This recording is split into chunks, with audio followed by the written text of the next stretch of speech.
size inspires stories. The waters of Loch Ness are indeed a mirror for the human imagination. There's a wildness in the Scottish landscape that cries out to that imagination for tales of wonder and mystery.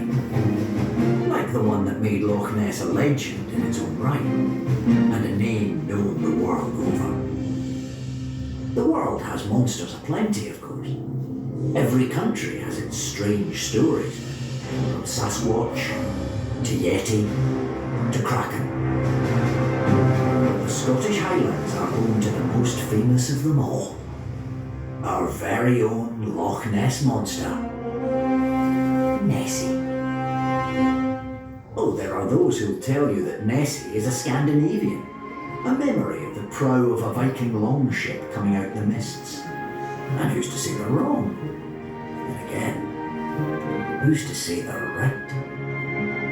Because if you listen to the old stories, Scotland is home to more creatures of wonder than one. Fairy tales? Maybe. Scottish fairies are wilder than most. We call them the Shee, and there's one guarding every well, every waterfall, and every loch. There's the Gilly-Doo, the dark boy cloaked in moss and leaves coming out at night to hunt those who trespass in his woodland lair. And then there's the Kelpie, in Gaelic, Ikushkia, or water horse, an enduring legend this one, and found all over Scotland. A majestic horse with, strange thing, water weeds tangled in its mane, tame and friendly to passers-by, until they climb on its back and are dragged down into the depths as it dives back to its watery home. Could they be in Loch Ness? Is that where the legend of our own creature began? Or was it the Boogrie, a shape-shifting creature, sometimes a galloping water horse like the Kelpie, but more often a huge bird, bigger than 17 eagles with a terrifying spike of a beak, like a fish-eating diving bird. And if you look at those long, curved necks and hunched backs... Wow. Well, familiar, aren't they? Then again, what about the Selkie, the Seg, the Maid of the Waves, Scotland's very own mermaid?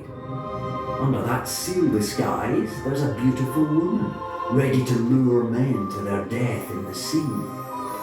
Well, seals are certainly one explanation for the legend of Nessie. Those smooth backs arching out of the water do look like the humps of a sea serpent.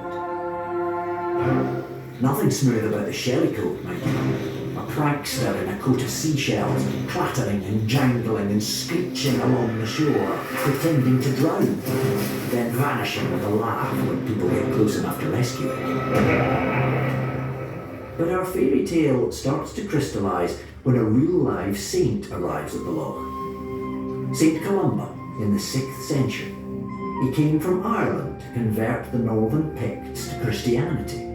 He had to cross the River Ness, where he found locals burying a man most savagely bitten by a water beast. One of his followers swam across for a boat. Up rose a beast, roaring, ready to devour the poor monk. Until Columba, with staff in hand and the power of God, cried out in a voice louder than the beast's, "Go no further, nor touch the man. Go back."